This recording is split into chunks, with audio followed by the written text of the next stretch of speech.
If you don't know about this drawing technique, this way of thinking and observing and drawing, it may well transform how you draw almost everything. So pay attention. It's about drawing the visual effect, the overall impression of our scene, not getting trapped into starting to draw detail, which is either going to overwhelm or not have room or be very hard to do accurately or maintain accurately over the drawing, and therefore introduce an unrealistic look to what we do. Now, this particular subject, this curving facade on Trafalgar Square in London, is a great example because the detail we see here, and there's a lot of it, we can see clearly enough to be tempted to draw it. And yet at the scale, at the size at which we're drawing, it's going to be really difficult. There's really just not room to draw it. And particularly our pen width won't allow us to really draw all of this detail, even if we had the patience and the skill. I'm using a 0.2 millimeter pen, and it's just a little bit blobby, this pen, and I chose it particularly for that. And I'll explain why a bit later.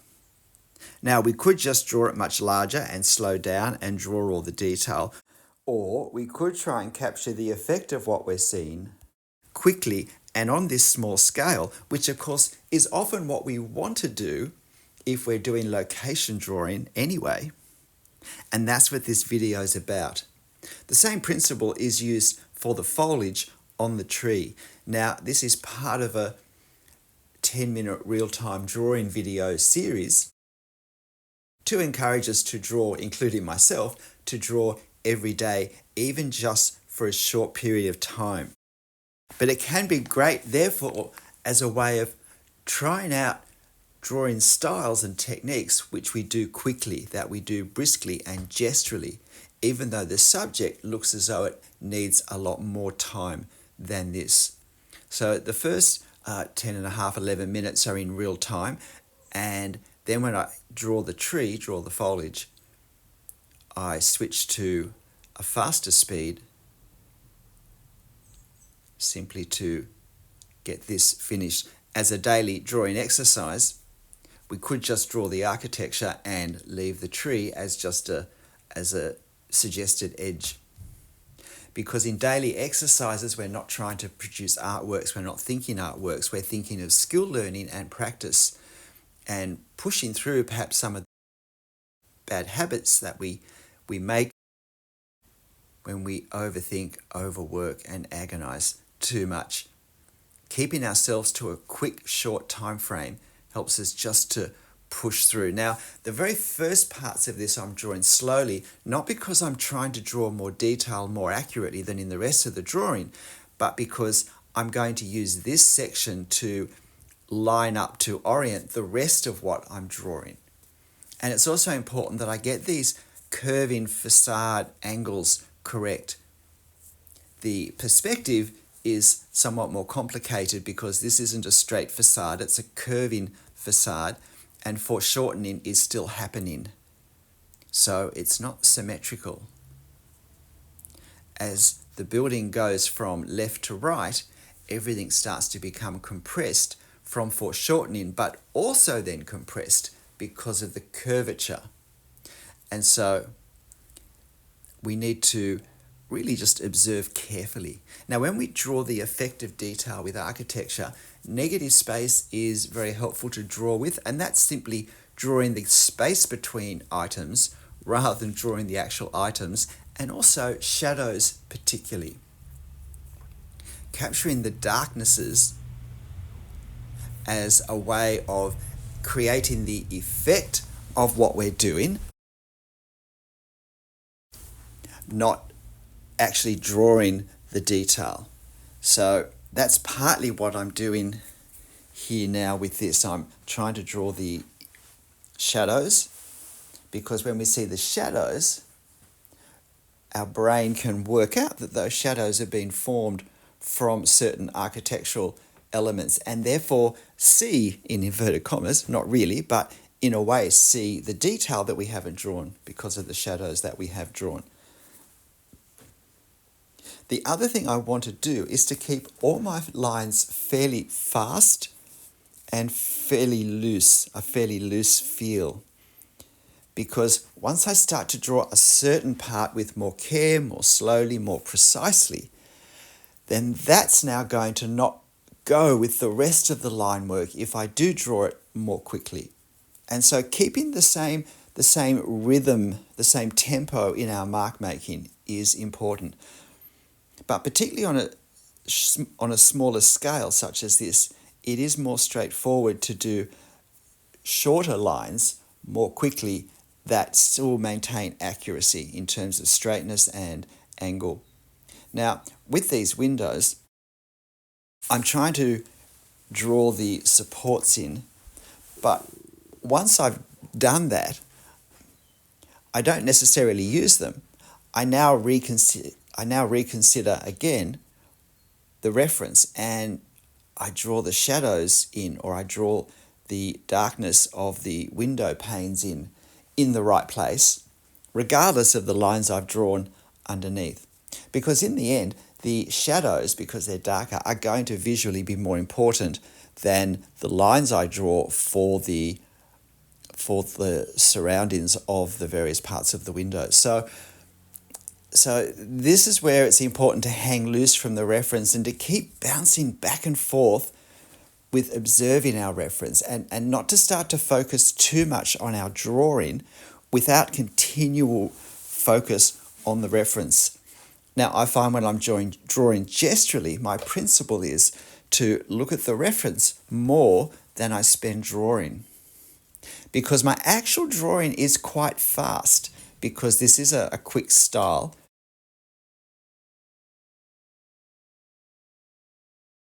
Therefore, I don't need much time to draw the particular part I'm doing. But what I do need to do is make sure I don't draw too much without referring back to the reference or looking up at what's in front of me, however I'm doing it, because that is going to mean I start to draw from my imagination. I start to draw from how I think the facade is looking at this point, instead of referring back to what's actually happening. And in something which is as tightly foreshortened as this, where you've got the double effect of the normal foreshortening and the curvature, it's even more important that I really observe carefully, or else I'm going to start to drag out on the right-hand side the facades too much. Now, if you look at this, you'll see that my vertical lines on the right-hand side start to angle in towards the left as they come down. And I notice this at some point, and I simply do a few quick lines to correct. I do some straighter, firmer lines that go more straight down, and that really pulls away from this weakness, if you like, that I've got in the drawing so far. And that's another thing with a fairly brisk gestural style. One of the joys of it, corrections are really easy to do, and because there's a certain casualness in our line work, any lines that we correct over the top of, the original line just looks like part of the overall visually casual nature of our marks and doesn't draw attention to itself. When we're drawing very precisely, and every line we're working to put exactly in the right place, then any line that's not in the right place tends to draw attention to itself. So as you can see, if you look at the overall effect at the end of my drawing, it will look like I've drawn so much detail. But if you look carefully at what I've drawn and look at the reference, then I've drawn very little of it, really. And of course, the wonderful thing about drawing, especially these daily drawing exercises with pen, is I'm not even tempted to start to waste time thinking about erasing lines that aren't correct. I learned to not be so perfectionistic, and it's very hard to develop a nice gestural style of drawing if we have perfectionistic ways of thinking and demands on how our drawing is going to look at the end. It's very difficult to be brisk and gestural because we haven't learnt to tolerate part of the drawing process of a particular drawing where things don't look exactly right. When in fact what we need to learn is that as we progress through our drawing, we can correct, we can draw the eye away from, we can just discover that most drawing errors we make that we're very aware of at the time aren't nearly so obvious or important in the overall drawing at the end.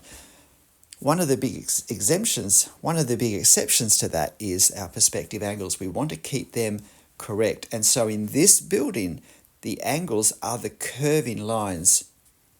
And the curve increases as we move further up the building because eye level is down low, and therefore as these curving lines move upwards, the curve becomes fuller, becomes rounder.